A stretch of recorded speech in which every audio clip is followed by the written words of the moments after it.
Let us say hello now to the man they call Gamebred, or Street Jesus, as Michael Chiesa likes to call him, Jorge Masvidal. Look at that. Look at that What's smile. up, everybody? How are you? I'm very good, my friend. Unbelievable. Well, congratulations, Jorge. This is incredible. What a story, my man. How many times have you watched the knockout? Seen it a couple times. It's just crazy. People just running up to me, and it's like 5 seconds of their life, my life. So I do it. So we stop and, hey man, I was betting on you. Look what you did. I'm like, I know what I did. But yeah, I've seen it a bunch. This is the one I've seen the most, probably, of any of my knockouts. You've almost had 50 professional fights in addition to all the other fights that you've had in your life. Was that the greatest moment of your career thus far? Nah, not the greatest moment of my career. Nah, it was a really good moment because I got to silence a lot of individuals, and one in particular that I didn't like too much, and people were very high on, but this ain't my proudest moments. I've been fighting some animals for a long, long time.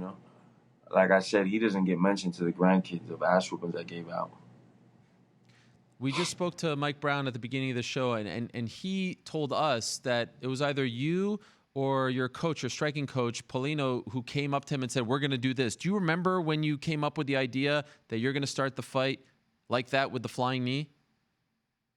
Yeah, Could you tell us? yeah, I remember.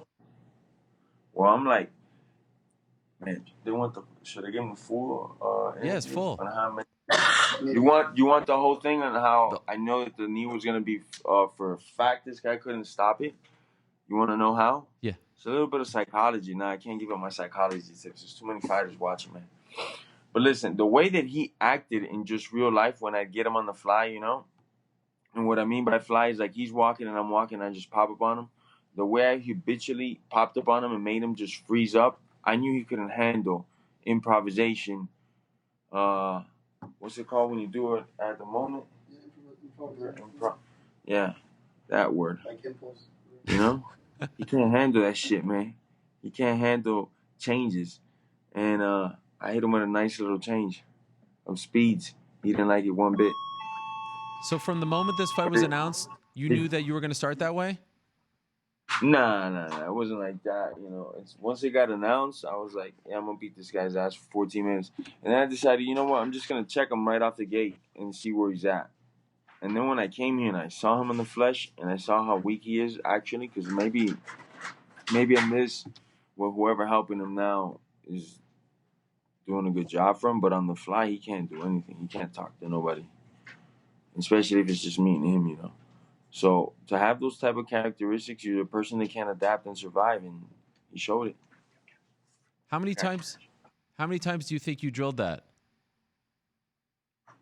I drill my techniques a lot. Every one of my techniques. That's why I have some okay techniques. I drill them a lot, man. That's just all I do. You know. You could ask like Mike Brown. I'm not gonna give out the numbers, but I drill a lot, man. I'm just not gonna give them because they're personal to me. Okay, fair enough. When you actually start the fight like that and you land it and he gets knocked out cold, can you describe what that feeling is like? I was just saying to myself, I told you so. Like a lot, because I knew I was gonna do it. I wasn't surprised or nothing. I had envisioned it in my head so many times. Besides the fact that if I was okay with all scenarios, it could happen. If I missed and he took me down and we scrambled right away, if I just completely missed and was nowhere near me, if I hit him in the chest and we kept going, I had all the scenarios in my head and I was comfortable with all of them. So I just had to put that guy away and show him he's not in this league. He's not at that level. What did you say to him after the knockout? It seemed like you were saying something to him. You were slamming your hand on the mat. First of all, Ariel, I was counting him out. I wasn't just slapping my hand on the mat being ratchet, okay? Don't try to be one of these guys that I went overboard now on him. No, I didn't say that. I was pretty damn contained and very, very nice to him, I think. I'm the type of dude like, man, talk at all times. Fuck it. Back it up. Whenever you see me in person, back it up. Bring that talking. You don't have to hit each other or nothing, but bring that talking. And he couldn't do that. Before the fight, during the fight, after the fight. That's how I like to lead people. Without none of that shit talking. Let's just go. Let's just go. So what did you say to him though? Talk that shit now. Besides, I counted him out. Right. Amazing. It's unbelievable to see what's happened to you, Jorge. You're like a gigantic superstar now. After all these years, 16 years in the game, how do you react to all of this? I need more money. That's a Your boy good needs response. a lot more money. I need money, man. It's the fucking truth. I need more money.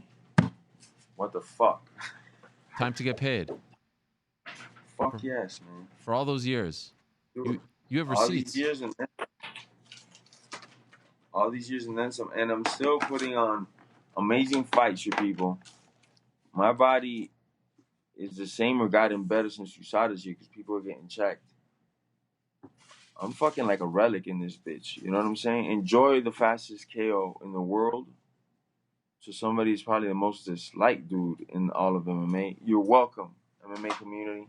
And for all the people he was talking shit about that were actual fighters too, take that one with you. And so are you going to try to get paid now? Are you going to try to get a new deal? I mean, I don't want to say too much, but yeah. Okay. Something's got to happen. And what about your next fight? Will it be for the belt? If the numbers are right, yeah. If not, I don't know. I mean, why wouldn't I be fighting for the belt next? Is there somebody that you'd want to see fighting for that belt? Who? And be honest with yourself and then with the rest of the world. Who do you want to see fight for that belt, man? Well, you're on fire. It seems like there's a 2-horse race between you and your friend Colby Covington, and so that leads me to the question of how are you guys going to sort this out? Because you guys are tight, right? You're boys. Well, we're only fighting if one of them has the title, so. What happens on August 3rd if he does something spectacular and they say, okay, we're going to give it to Colby? And I wait and I get the winner of. Okay. If I want to do something like that.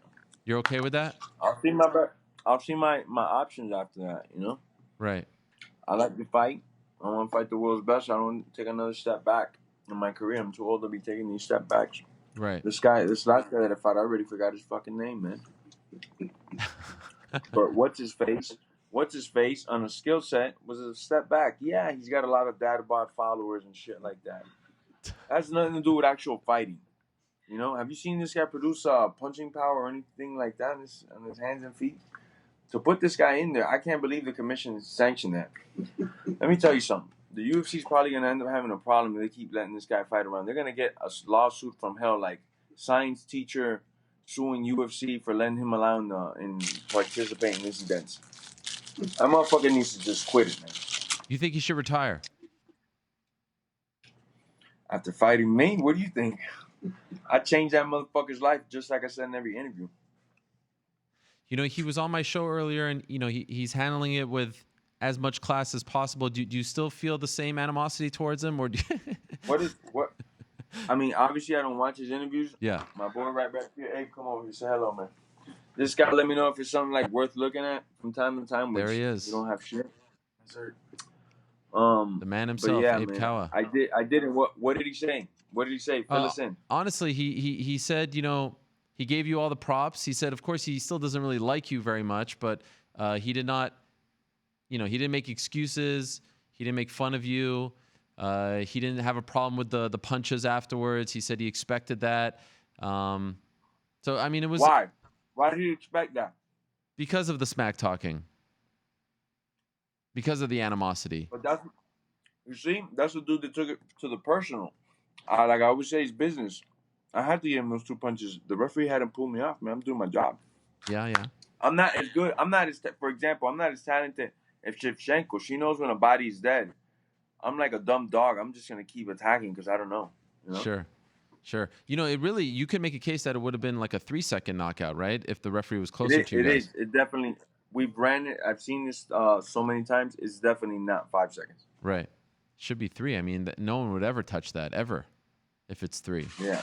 Probably if it's 5 as well. What are you eating, by the way? It looks great. French toast with some blueberries. How many pieces of French toast? How many pieces of French toast? Because you had a lot of syrup there. Just two. Just two? Staying Okay. on the light side. I appreciate that. What has life been like since the knockout? Have you been enjoying your time in Las Vegas? Uh, yeah. No trips to Turkey or anything? No trips to nowhere, man. Not that I tell you on camera, anyways, Ariel. Okay, all right, all right. It's just great. I have to say I'm genuinely happy for you. I remember all those split decisions, Jorge, the I Quinta fight and Benson Henderson, all those close fights, Damian Maya, split decision. And it's a really nice story to see one of the OGs of the game, finally get that love and recognition, I have to say. Thank you, sir. Yeah. I love the fight. Like I've always said, I'm gonna keep fighting and busting dudes up. You know what's right for me, man. You got to tell the people who you still didn't answer my question. Who do you want to see fight for that belt, man? Right this second? Right this second. If you could pick Ariel's fantasy matchups, Yeah. who is it? Well, it would be you right this second, but I kind of want to wait and see what happens August 3rd as well. But right this second, it has to be you, 100%. Say no more, my brother. Thank you. Yes, of course. Those that follow Ariel with the cult-like following, go voice your opinion on social media. Who should be fighting for that title, man? I mean, I don't know if there's any other question at this juncture. Right this second, there's no one else. It seems to be the fight that makes all the sense in the world. I'm just wondering, is there a part of you, like when you have a knockout like that, I've never experienced anything like it, is there a part of you that almost feels unfulfilled? Like you said, 14-minute fight, and you have 5 seconds in there. Like, how do you get the adrenaline out? How do you get that energy out? It was so short. I hit some sprints when I got to the back. A little bit of abs and shit. Nothing crazy. Is that true? You really did that? Yeah, just a little bit. I was more pissed off, than anything for some other reasons. Why pissed off? I can't say it on TV. What? Abraham told me so. Come on, Abe. Lighten up. This is the man right here. He can do whatever he wants. Name names. Sorry, man. I can't. Wow. So something happened before the fight or after the fight? I don't know if I could even disclose that, man. Abe, jeez. Man, all of a sudden, you guys are tight-lipped. You've always been an open book. I know, man, but every once in a while, he does those dark 030 projects on it, and I can't speak of it like it never happened, Okay. Believe me, you can't get shit out of me, man. I feel you. By the way, do you remember the fight, your first fight together with Abe? Yeah, I do. Which one was it? First one you were on board with that firm was Eric Silva. That slow guy. What was the other guy? 85-pounder drop. Yeah, Silva. Not Eric Silva. That's Silva. No. Ask Ariel. Hold on. He said, no, it's not his name, man. What's his name? My first fight was the Ultimate Fighter winner. They won it at 185, and then he dropped to 170. The Brazilian. The Brazilian dude. He has the elbow. I got him in the first round with the elbow. Oh, Cesar Ferreira. Cesar Ferreira. Muchach. So that was back in 2015. Actually, it was International Fight Week. So exactly 4 years you guys have been together. After that, you had the 2 split decision losses to Benson and Lorenz. Then you had the 3 wins in the row. And then you had the Maya and Wonderboy losses, and then these 2. And I just feel like I want to know if you agree with me on this. I was talking before we had you on that ever since, and especially in the last couple of years, that in this particular relationship and partnership that you have with your manager, he has really helped a lot in terms of building your following, your character. You've told me that you don't like the social media stuff, you don't like the Twitter, the Instagram, all that, but he's helped you really. It's one thing to just win, but you have to do all the other stuff as well. Would you agree with that? That you guys really have, I don't want to say, you've done this together, and there's a partnership there. That right? I can speak on it, man. Oh, that's the brains of the operation. This is a circus show, and we're just going to town, filling out these carpets for the freak show. And he's the brains of the operation. I'm the fucking talent. Duh. You know what I'm saying? So we get this money, man. Yeah. Is there a part of you that feels like if it wasn't for him, this Skype would be unavailable because I don't even have Skype on my phone. I know. Trust me, I know. That's why I what I'm appreciate it. saying? Yes. You see how deep this shit goes? I know. But is there a part of you that feels like it's about damn time? It's about damn time I'm getting this recognition. I'm on SportsCenter. All these people are loving me. I've been doing this for so long. Where you guys been? Yeah, that's pretty cool because that's going to equal the bigger checks, which is something that I definitely want. I want some good-sized paychecks. I'm not asking for nothing crazy. I just need to get paid I deserve to get paid. You know what I'm Okay. saying? There's big differences here, man. Yeah, I hear you. What They got happens? me at the wrong. They got me at the wrong tax bracket right now. That's how I feel. Okay. And what happens if you see Ben again? What do you think will happen? Is it done between you guys? You know, say something. I'll say something. I mean, I'm never gonna put my hands on him because, well, I'm not trying to kill nobody, bro. So I wouldn't put my hands on him or nothing. But if I see him and he's talking shit, I'm gonna just talk shit right back. You know. If he looks to the floor and fucking minds his business, I'll do the same. I don't care to beat a dead horse. I thought it was. You know? I thought it was very big of you. You were on the set with Michael Bisping on Saturday. No problems there. Yeah, I mean, right before my fight with Till, Bisping could have, if he wanted to be an asshole, he could have, you know, because it was right before my fight, and he was anything but, and that showed me so much fucking respect and class. You know, he didn't try to, and we hadn't like really ever seen each other, so he just seen me, he looked at me, shook his head, put his hand down, and I forgot if he said good luck or good day, something like that. And I just thought it was cool that he wasn't a dick or nothing like that when he knew that I had the fight coming up, and he could have been trying to fuck with me just to throw me off my zone, which wouldn't have worked. But, you know, there's a lot of assholes like that, you know? Yeah. And it was just cool that he didn't. So after that, I was just like, man, yeah, it's just bullshit. Let's just put it in the past, bro. You know? I got to say that the pose of you with your hands behind your back, you got to stick with that. That has become your pose, my friend. As they said on the ESPN. Yeah, that's one of them. That's one of them? That's one of them, man. And you hit us with the El Muerte as well. El muerto. You gave us the whole repertoire there on Saturday, Jorge. It's amazing. I'm very happy for you. Congratulations. I'll let you have your breakfast now or your brunch or whatever it is. No, I'm done. Now you got my full attention. I'm done with that. Well, they're telling me I have to say goodbye because I've gone way over time here. But this has been great. You're the man. When do you go back home? When do you go back to Florida? There's rumors saying maybe tomorrow. There's Okay. rumors saying even maybe Saturday. I don't know. What? It's Tuesday or Saturday? Big gap in between. That's what they're telling me, man. All right. Well, it's great. I'm just telling you what they told me. Westchester's own Jorge Masvidal. He's come a long way from the Miami zone. Okay. Miami, Florida zone. All right. My bad. The All of 305. Miami's mine. That's right. Yeah, the whole Miami's always been mine. Believe me, man. All right. All right. From the backyard brawls with Kimbo to the bright lights of Las Vegas. Yes? And tell me your boy Lebatard wants to interview him now. Interview you. Tell You him. know what that is? He knows who it is. He wanted me to say one of those jokes that's like tasteless and stuff. I'm not gonna say it though. What does he want you to say? He wanted me to tell you like a tasteless joke to say to you. What? I thought we were cool. Yeah, I was like, yeah, but you know how Abe is, man. Yeah. All right. We'll leave it at that. Jorge, you're the man. Congratulations. That was incredible. Keep watching that. Revel in it. Well done. And we'll talk to you soon. All the best to you. And thank you to Abe as well. Hey, Ariel, I'll say it now, like I've always said for a long time. We've been working for a while together. You've always showed me a lot of love, man. And it's not a coincidence that we've been doing this for so long, so strong, bro. We're just some good, genuine people that love what we do, man. That's it, man. That's right. That's right. Hello, everyone. It's Ariel Helwani. I just came here to thank you for watching our ESPN YouTube channel. It's the best. You know what else is the best? The ESPN app. You can get highlights, analysis, all that stuff and more. And if you want premium content and live streaming sports, there's only one place for all of that. It's ESPN Plus.